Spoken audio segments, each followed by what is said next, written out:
আহা, বাংলাদেশের রাজনীতির মূল ক্যান্সার হচ্ছে মিথ্যাচারিতা। ঠিকটা ঠিক মতো হইল না। রাজনীতির মূল হচ্ছে ট্রাস্ট অ্যান্ড ট্রান্সপারেন্সি, বিশ্বাস আর সততা, স্বচ্ছতা। রাজনীতির মূল কি? Trust, transparency. রাজনীতিতে সততা থাকতে হবে, রাজনীতিতে বিশ্বাস থাকতে হবে। আমাদের দেশে কারো রাজনীতিতে বিশ্বাসও নাই, সততাও নাই, সব হচ্ছে ধান্দাবাজি, জনগণকে নিয়ে খেলা। এখন তো এতদিন অস্থির ছিলেন আপনারা গণভোট, আজকে আপনাদের উপদেষ্টা, প্রধান উপদেষ্টা বলছে গণভোট কবে হবে জানি না, এরপর আবার তাওয়া গরম হয় কিনা আমি জানি না, সেটা পরের কথা। কিন্তু ভাই, গণভোট হইলেই দেশে ঠিক হয়ে যাবে দেশ নাকি? বাংলাদেশ ইতিহাসে আর গণভোট হয় নাই। 1977 সালে 30শে মে গণভোট হয়েছিল। হ্যাঁ না, জিয়ার আমলে প্রেসিডেন্ট জিয়াউর রহমান এই গণভোটের আয়োজন করছে। এই ভোটের মাধ্যমে 19 দফা দাবি তিনি পাশ করছেন। একটা ভালো কাজ করে গেছেন, সংবিধানে লিখছেন বিসমিল্লাহির রহমানির রহিম, আর লিখছেন রাষ্ট্রের মূল নীতি হবে মহান আল্লাহর প্রতি বিশ্বাস ও আস্থা। এই উসিলায় যদি আল্লাহ তাকে মাফ করে দেন। যত সংস্কার হয়েছে, সংবিধান পরিবর্তন হয়েছে গণভোটের মাধ্যমে, পরবর্তীতে কি সেই সংবিধান আর বদলায় নেই? কথা বলেন, বদলাইছে? আবার 85 সালে ভোট হয়েছে না, সংবিধান বদলাইছে কিনা? 72-এর সংবিধান এই পর্যন্ত 17 বার বদলাইছে। অথবা আরেকবার গণভোট করে সংস্কার করে সংবিধান বদলাই নেন, পরবর্তীতে কেউ এসে এই সংবিধান আবার হাত দিবে না, এই গ্যারেন্টি কার কাছে? কথা বলেন। এটা বোঝা যাচ্ছে আমাদের কারো মধ্যে রাজনীতিতে ট্রাস্ট এবং ট্রান্সপারেন্সি, সততা আর বিশ্বাস নাই। আমরা হারাই ফেলতেছি। জাতি আমাদেরকে ধোঁকাবাজ, প্রতারক, ক্ষমতার লোভী, ধান্দাবাজ মনে করে। এখন সবচেয়ে বেশি সত্যবাদিতা লাগে রাজনীতিতে। আমি সকালে বলবো একটা, বিকালে আর একটা। কথা বলেন। এখন একটা বলবো, আবার আরেকটা বলবো। সত্যবাদী হতে হবে। কি হতে হবে? কিন্তু সত্যবাদী যে কি তাও তো বুঝেন না। তাই তো আমরা প্রায় বলি হিন্দু লোক, হিন্দু বটে, খুব সত্যবাদী। বাহ, যে হিন্দু ইমানই আনে নেই আবার সত্যবাদী হয় কেমন? ইমান আনা ছাড়া কেউ সত্যবাদী হতে পারে না। কোন কাফের মুশরিক বেঈমান যদি সত্য কথা বলে, তাকে সত্যবাদী সার্টিফাইড করা যাবে না, বলা হবে তার কথাটা সত্য। ইমান আনা ছাড়া কোনো মানুষ কোনো সত্যবাদীর উপাধি লাভ করতে পারে না। পারে? কোরআনে কারিমে আল্লাহ রাব্বুল আলামিন নিজেই ব্যাখ্যা করে দিয়েছেন। আল্লাহ পাক বলেন, ইন্নামাল মুমিনুনাল্লাযীনা আমানু বিল্লাহি ওয়া রাসূলিহি সুম্মা লাম ইয়ারতাবু ওয়া জাহাদু বিআমওয়ালিহিম ওয়া আনফুসিহিম ফি সাবিলিল্লাহি উলাইকা হুমুস সাদিকুন। আল্লাহ রাব্বুল আলামিন বলেন, প্রকৃত মুমিন তো তারাই যারা ঈমান আনে আল্লাহর উপর, ঈমান আনে আল্লাহর হাবিব মুহাম্মদ সাল্লাল্লাহু আলাইহি সাল্লামের উপর। সুম্মা লাম ইয়ারতাবু, অতঃপর ঈমান ও ইসলামের কোন বিষয়কে সন্দেহ করে না।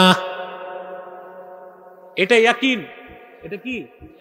আগে ঈমান, আর এটা কি? ইয়াকিন। ইসলামের প্রতি আমাদের বিশ্বাস কি সবার ঠিক আছে? কথা বলেন। বহু দাড়িওয়ালা, টুপিওয়ালা, জুব্বাওয়ালা, সুফি দরবেশ দেখবেন ইসলামকে বিশ্বাস করে, কিন্তু ইসলামী রাষ্ট্র ব্যবস্থাকে বিশ্বাস করে না। আছে?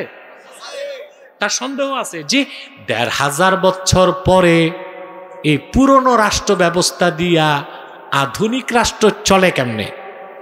তা বোঝা যাচ্ছে তার সন্দেহটা ইসলামে। কথা বলেন। ইসলামী শরিয়া আইনের কথা বললে বলে এই ১৫০০ বছরের পুরান আইন দিয়া দেশ চলবে। বোঝা যাচ্ছে ইসলামে তার সন্দেহ আছে। সন্দেহ রাখা যাবে না।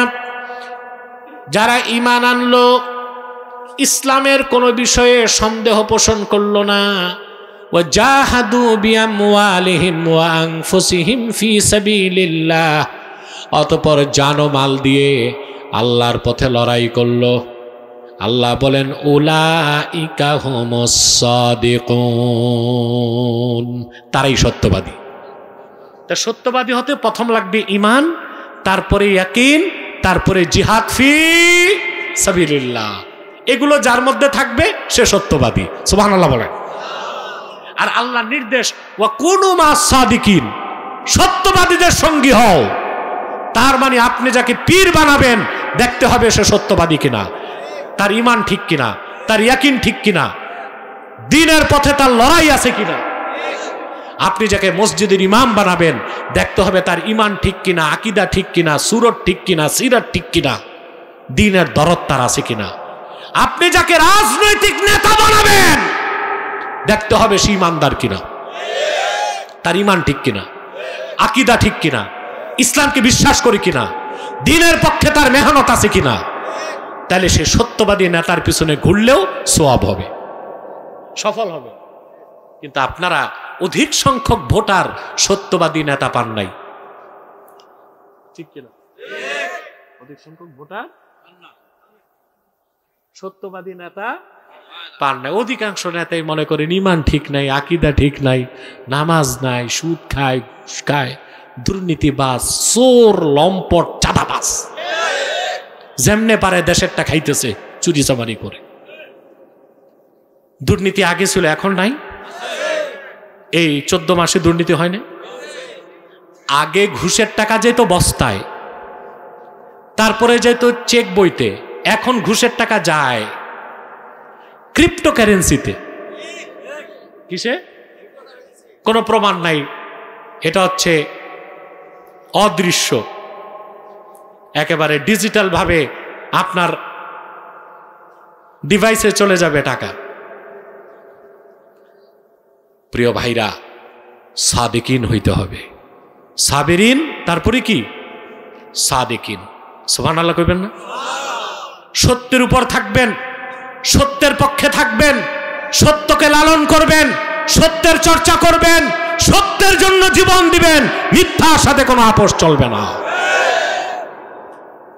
আলহামদুলিল্লাহ, আমাদের আজকের রওনাকবাগ সভাপতি আল্লামা শাহ সুফি জাভেদ আলম সিদ্দিকী পীর সাহেব জনপুরি উপস্থিত হয়েছেন। বলেন আলহামদুলিল্লাহ। আরেকবার বলেন আলহামদুলিল্লাহ। ওয়ালাইকুম আসসালাম। প্রিয় বন্ধুগণ, তাহলে প্রথম হতে হবে সাবিরিন, তারপরে সাদিকিন, তারপরে হচ্ছে ওয়াল কানিতিন। এটা এই দরজা গেলেন মানে ওলি হয়ে গেলেন। কানিতিন মানে যারা বিনয়ী। এখন এই বিনয়ীর আবার অর্থ আছে। ইমাম কুরতুবী কানিতিনের ব্যাখ্যায় লিখেছেন, আল মুদাওয়িমিনা ফি তাআতিল্লাহ, যারা আল্লাহর ইবাদত নিয়মিত করে। বুঝেন না? নিয়মিত আল্লাহর ইবাদত করার অর্থ এই নয় যে 24 ঘন্টা ইবাদত করবেন। এটাই 24 ঘন্টা ইবাদত করা যায়? কথা বলে না। জি না, ঘুমাইতে হবে আপনাকে, দুনিয়াবি কাজ আছে, ঠিক না? এখন মুদাওয়িমিনা ফি তাআতিল্লাহ, আল্লাহর ইবাদতে বিনয়ী হওয়ার অর্থ হচ্ছে ইবাদত যতটুকুই হোক নিয়মিত করতে হবে। ধরলেন ছাড়লেন, এই বদঅভ্যাসটা বাঙালির আছে। কিছুদিন নামাজ পড়ে 5 ওয়াক্ত দাড়ি রাখে, পরে দেখা যায় নামাজও গেছে, দাড়িও গেছে। জিজ্ঞেস করলে নামাজ ছাড়ছেন কেন? মনটা ভালো না। মনটা ভালো, 100 রাকাত তাহাজ্জুদ পড়লেন, 1 সপ্তাহ পর দেখা যায় তাহাজ্জুদও নাই, ফজরও নাই। এটা হবে না। মুদাওয়িমিন মানে হচ্ছে নিয়মিত আল্লাহর ইবাদতে নিয়োজিত থাকা। সুবহানাল্লাহ। আমি একটা হাদিস শোনাচ্ছি আপনাদেরকে, সহিহ বুখারী থেকে। রাসূলুল্লাহ সাল্লাল্লাহু আলাইহি ওয়াসাল্লামের এক মহিলা সাহাবী, তিনি আম্মাজান আয়েশা রাদিয়াল্লাহু তাআলা আনহার হুজরা মুবারাকা মুনাওয়ারাতে এসেছেন। আল্লাহর হাবিব সাল্লাল্লাহু আলাইহি ওয়াসাল্লাম দেখলেন মহিলাটি আম্মাজান আয়েশার কাছে বসা। তো বুখারী শরীফে মহিলার নাম আসে নাই, হাদিসের ব্যাখ্যা গ্রন্থে আসছে মহিলার নাম ছিল খাওলা আসাদিয়া, খাওলা আল আসাদিয়া রাদিয়াল্লাহু তাআলা আনহা। রাসূলুল্লাহ সাল্লাল্লাহু আলাইহি ওয়াসাল্লাম আম্মাজান আয়েশাকে জিজ্ঞেস করলেন, মান হাজিহি, এই মহিলাটাকে? আম্মাজান আয়েশা বললেন, এই মহিলা হচ্ছে সেই আনসার মহিলা যে রাতে এত নামাজ পড়ে। প্রশংসা করতে লাগছে। রাসূলুল্লাহ সাল্লাল্লাহু আলাইহি ওয়াসাল্লাম বললেন, আয়েশা মা, চুপ চুপ চুপ থাকো। ওয়াল্লাহি লা ইয়ামাল্লুল্লাহু হাত্তা তামাল্লু, তোমাদের উপর ততটুকু আল্লাহ ইবাদত দিয়েছেন যতটুকু সাধ্যে কুলায়। এর মানে অনেক নামাজ, অনেক রোজা, এটা আল্লাহ খুশি হন না। নিয়মিত নামাজ, নিয়মিত রোজা, এতে আল্লাহ খুশি হন। রাসূলুল্লাহ সাল্লাল্লাহু আলাইহি ওয়াসাল্লাম বললেন, ওয়াল্লাহি লা ইয়ামাল্লুল্লাহু হাত্তা তামাল্লু, তোমরা ইবাদত করতে করতে ক্লান্ত হয়ে যাবা, আল্লাহ সওয়াব দিতে দিতে ক্লান্ত হবেন না। আল্লাহর হাবিব বললেন, আয়েশা শোনো, ওয়া কানা হাব্বুল আ'মালি ইলাল্লাহি মা দাওয়ামা আলাইহি সাহিবুহু, আল্লাহর নিকট সবচেয়ে প্রিয় আমল সেটাই যে আমলটা বান্দা নিয়মিত করে। সুবহানাল্লাহ বলবেন না? আপনি একদিন 1000 বার দরুদ শরীফ পড়বেন, 10 দিন পড়বেন না, তাতে আল্লাহ খুশি কম হবেন। প্রতিদিন আপনি 100 বার করে দরুদ শরীফ পড়বেন, এতে আপনার মর্যাদা বেড়ে যাবে। প্রতিদিন 100 রাকাত করে তাহাজ্জুদ পড়ার দরকার নাই, প্রতিদিন 4 রাকাত করে পড়বেন, ঠিক না? সুবহানাল্লাহ। এইভাবে যখন আমল নিয়মিত করবেন, আপনি মুদাওয়িমিন কানিতিনের দরজা লাভ করবেন। কটা বৈশিষ্ট্য হলো? সাবিরিন, সাদিকিন, কানিতিন। 4 নাম্বার হচ্ছে ওয়াল মুনফিকিন, যারা আল্লাহর খুশির জন্য খরচ করে। আল্লাহর খুশির জন্য খরচ করে। খরচ করেন আপনারা? করেন তো। মেয়ের বিয়েতে 50 লাখ খরচ করেন, আল্লাহর খুশির জন্য কয় টাকা খরচ করেন বলেন? মসজিদে গেলে 10 টাকা দেয়, আর স্টেডিয়ামে খেলা দেখার জন্য 10,000 টাকা খরচ করে। খরচ করেন না তা না, আপনার মানুষকে দাওয়াত করে খাওয়ান, ফ্রি না, পয়সা নেন। কথা বলেন।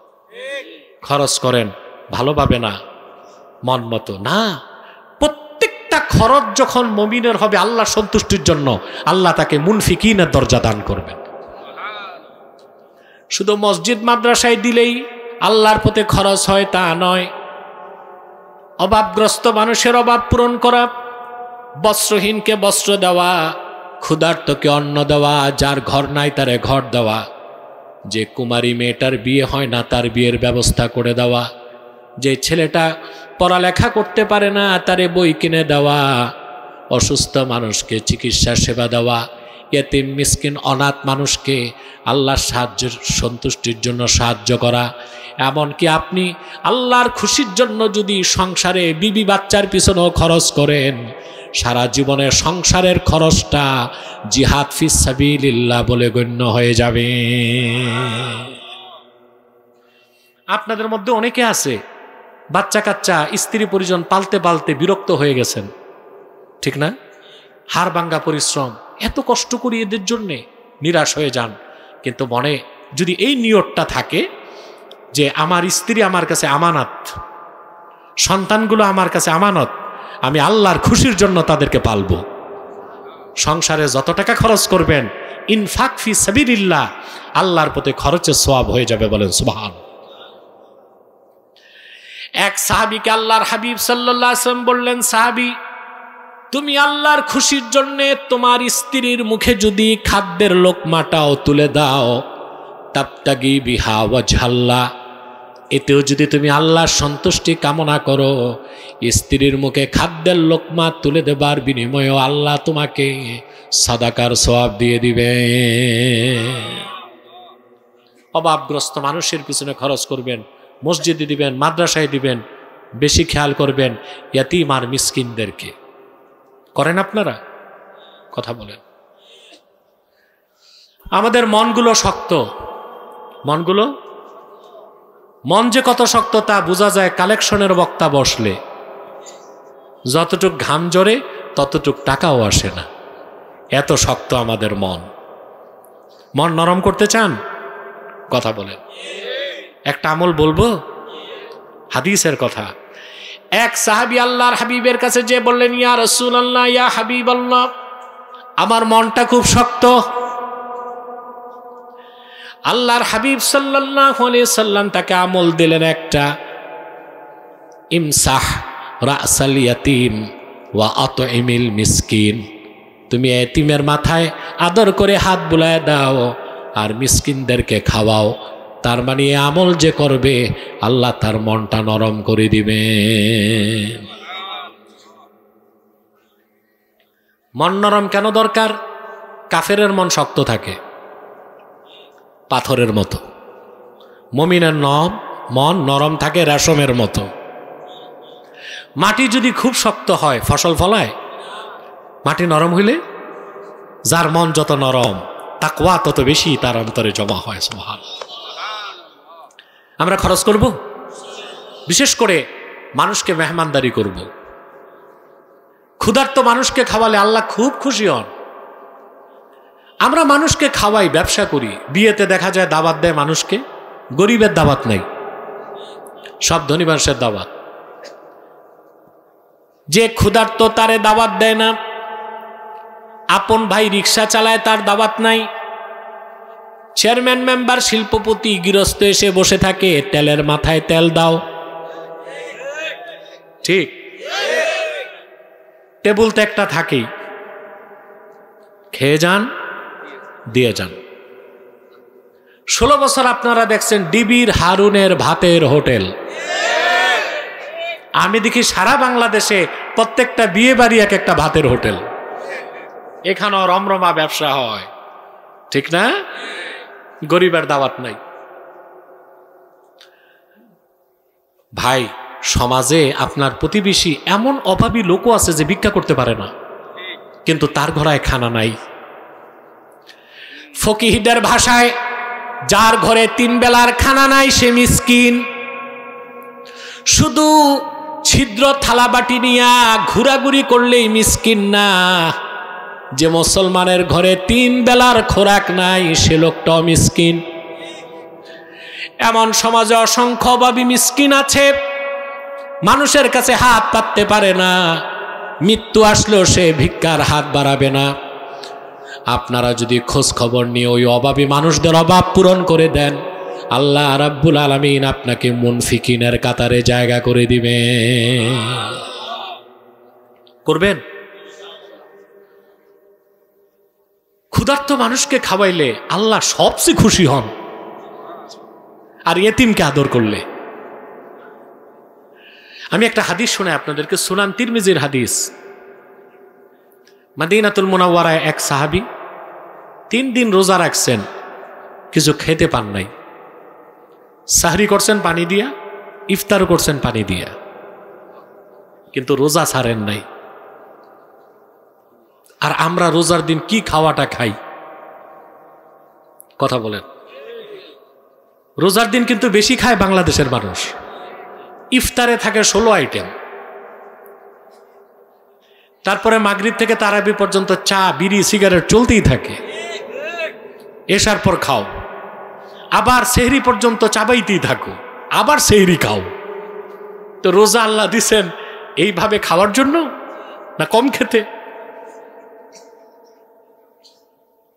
মনে রাখবেন অভ্যাসটা, ইফতার করার পর আর এশার আগে পরে কিছু খাবেন না, সেহরি করবেন। তো শরীরে যথেষ্ট শক্তি পাবেন, 20 রাকাত তারাবি ইমামের পিছু পড়তে পারবেন।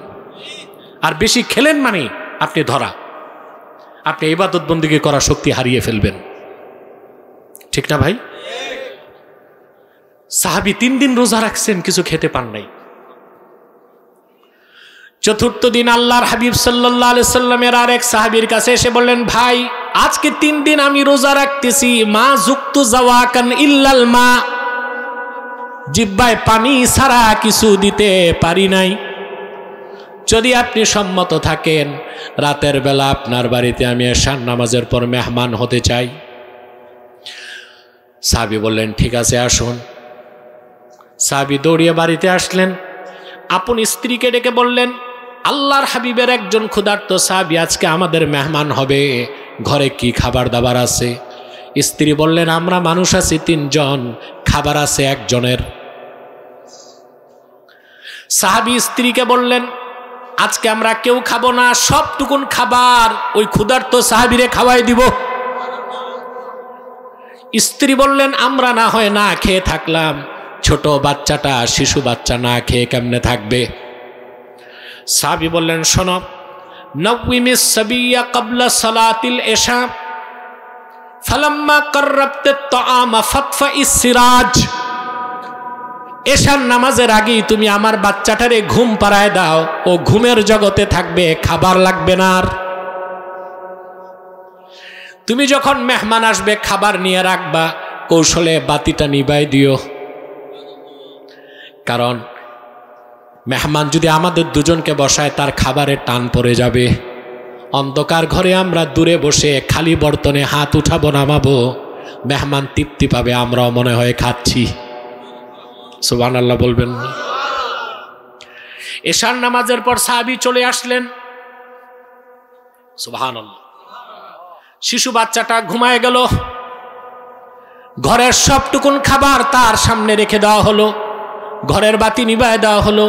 স্বামী স্ত্রী দূরে বসে হাত উঠায় নামায় খালি প্লেট। 3 দিনের ক্ষুধার্ত সাহাবী পরিতৃপ্তির সঙ্গে পানাহার করে বাড়ি চলে গেলেন। শেষ রাতে স্বামী স্ত্রী ঘরে খাবার নাই, পানি দিয়া সেহরি করলেন।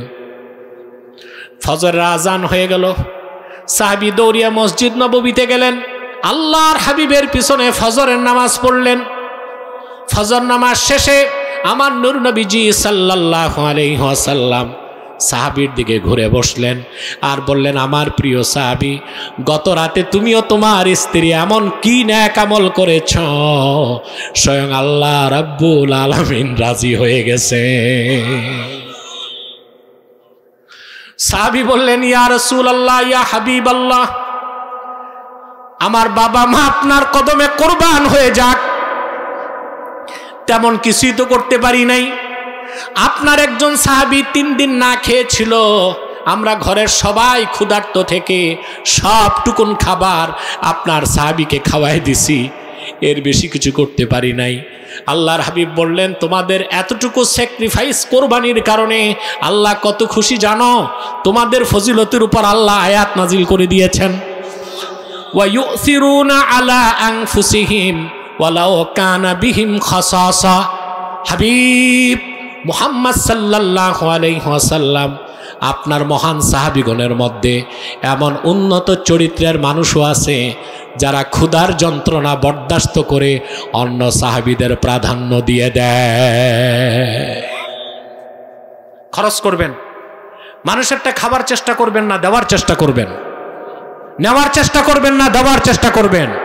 হাদিস শরীফে এসেছে, আল ইয়াদুল উলিয়া খায়রুম মিন ইয়াদিস সুফলা, নিচের হাত থেকে উপরের হাত শ্রেষ্ঠ।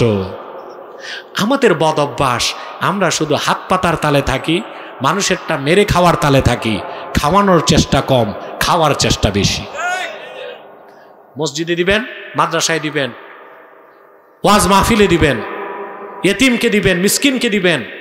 শুধু মিসকিন থালা নিয়ে ঘুরে সেই না, যার অভাব আছে সেই ফকির। যার উপর যে 3 বেলা খায়, ঘর আছে, বাড়ি আছে, যাকাত ফরজ হয় নাই, সে লোকটা ফকির। ফেকার ভাষায় কথা বুঝে না। যে লোকটার বাড়ি আছে, ঘর আছে, 3 বেলা খায়, ডাল ভাত খাক, কিন্তু তার উপর যাকাত ফরজ, সে শরীয়তের ভাষায় কি? ফকির। আর যার ঘরে 3 বেলার খাবার নাই, সে কি?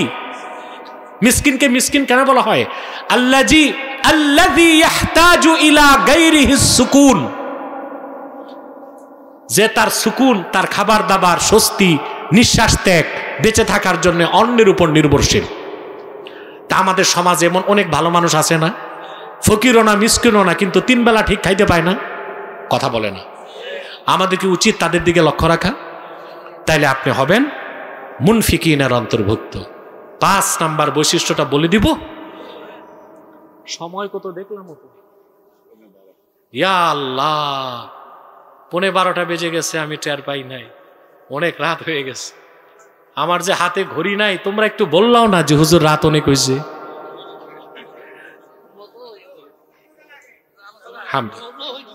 বলেন মাশা আল্লাহ, লা হাওলা ওয়ালা কুওয়াতা ইল্লা বিল্লাহ। আলহামদুলিল্লাহ। কোরআন হাদিস মুমিনের কাছে মজাই লাগবে। প্রিয় বন্ধুগণ, 5 নাম্বার হচ্ছে ওয়াল মুস্তাগফিরিনা বিল আসহার, শেষ রাতে যারা আল্লাহর কাছে রোনাজারি করে ক্ষমা চায়। সুবহানাল্লাহ। বুজুর্গ হতে এই 5 নাম্বার কাজ লাগবে। রাতে জাগতে হবে। রাতে জেগে কি করবেন? সিনেমা দেখবেন, আড্ডা দিবেন, ফেসবুক টিপবেন না। প্রথম রাতে শুয়ে পড়বেন, শেষ রাতে উঠে নামাজ পড়বেন, রোনাজারি করবেন। কথা বুঝতেছেন ভাই? ওয়াল মুস্তাগফিরিনা বিল আসহার, শেষ রাতে যারা আল্লাহর কাছে ক্ষমা চায়। এই দুনিয়ায় কোনো একজন মানুষ আল্লাহর প্রিয় পাত্র বুজুর্গ অলি হতে পারে নাই শেষ রাত না জেগে। শেষ রাতে জাগার মানে পুরা রাত জাগতে হবে তা নয়। ফজর নামাজের 1 ঘন্টা আগে উঠে যাবেন, পবিত্র হয়ে 4 রাকাত নামাজ পড়ে যা নামাজে বসে দরুদ শরীফ পড়বেন, জিকির করবেন, ফজরের আজানের আগ পর্যন্ত আল্লাহর কাছে রোনাজারি করবেন। কি চান সব আল্লাহ দিয়ে দিবেন। এই দুনিয়ায় কোনো রাজা বাদশার দুয়ার 24 ঘন্টা খোলা থাকে না, কিন্তু মালিকুল আমলাক, সবার যিনি মালিক আল্লাহ তাআলা, ওনার দরজা 1 সেকেন্ডের জন্য বন্ধ হয় না। হাদিস সাক্ষ্য দেয়, শেষ রাতে আল্লাহ রাব্বুল আলামিন প্রথম আকাশে বান্দাকে ডাকেন, কে আছো ক্ষমা প্রার্থী? ক্ষমা চাও, আমি মাফ করে দিব। কে আছো অভাবী? আমার কাছে বলো, অভাব পূরণ করে দিব। কে আছো অসুস্থ? আমাকে বলো, আমি সুস্থ করে দিব। কিন্তু হায় আফসোস, অধিকাংশ মুসলমান নির্বোধ। শেষ রাতে যখন আল্লাহ তাআলা ডাকেন, মানুষ তখন ঘুমের মধ্যে থাকে।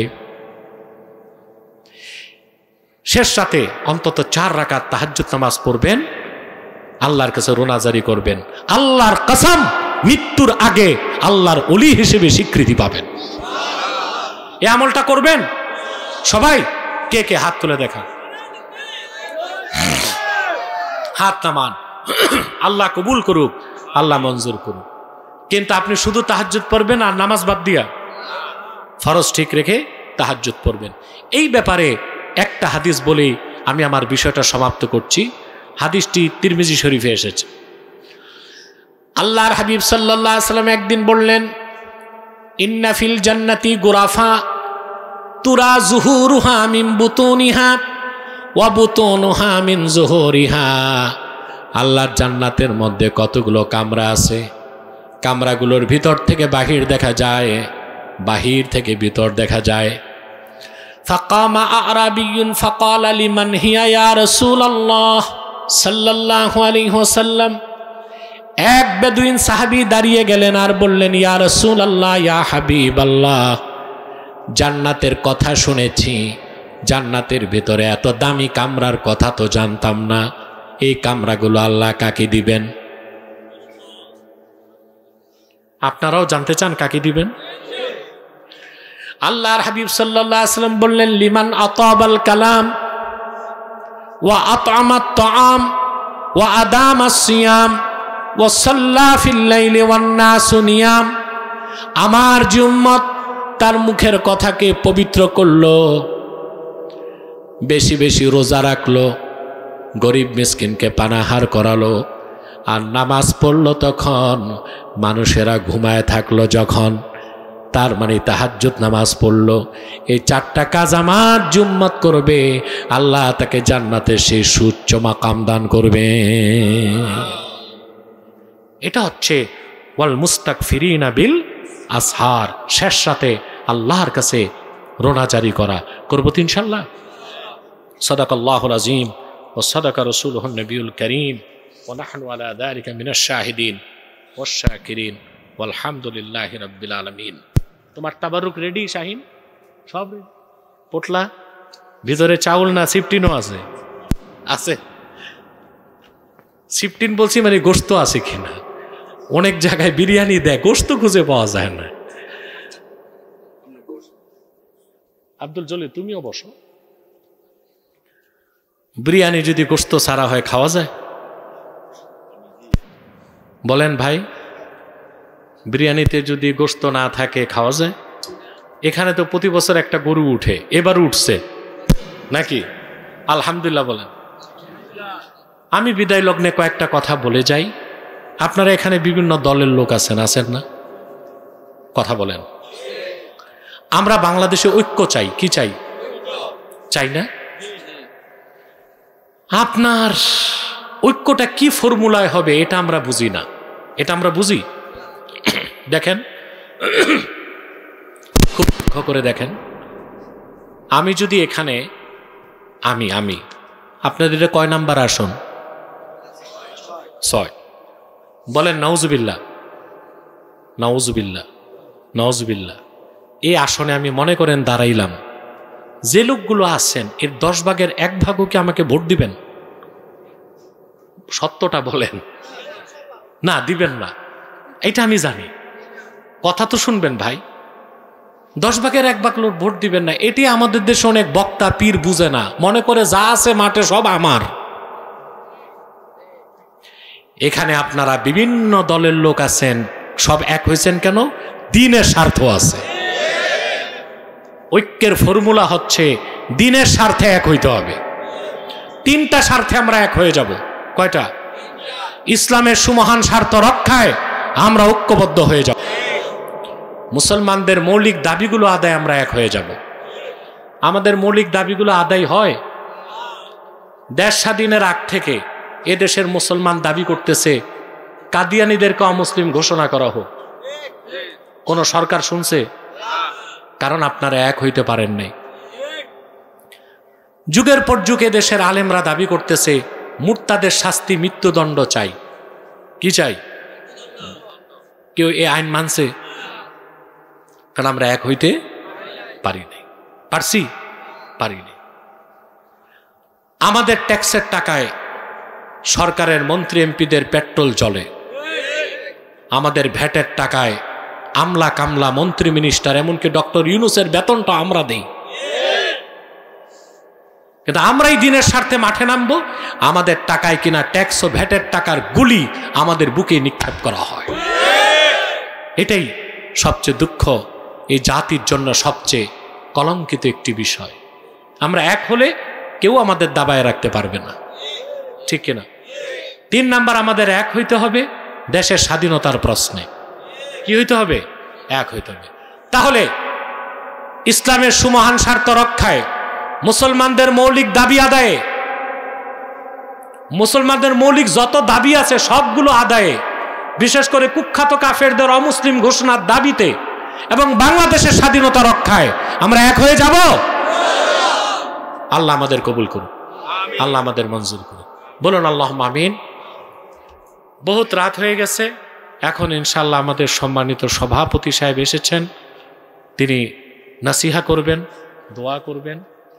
আর যিনি থাকার কথা ছিল মৌলানা শাহ সুফি আয়াজ আহমদ সিদ্দিকী জুবাইরি পীর সাহেব জনপুরি, তিনি জনপুর থেকে আসতে পারেন নাই।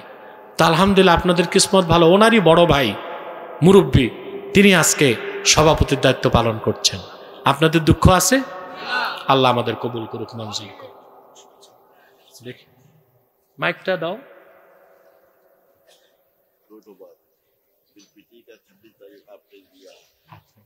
ठीक ठीक है इंशाल्लाह जी। तो हम जाए? नहीं नहीं नहीं, अभी चले जाएंगे। नहीं, कल 2 महफिल दिन में भी रात में भी।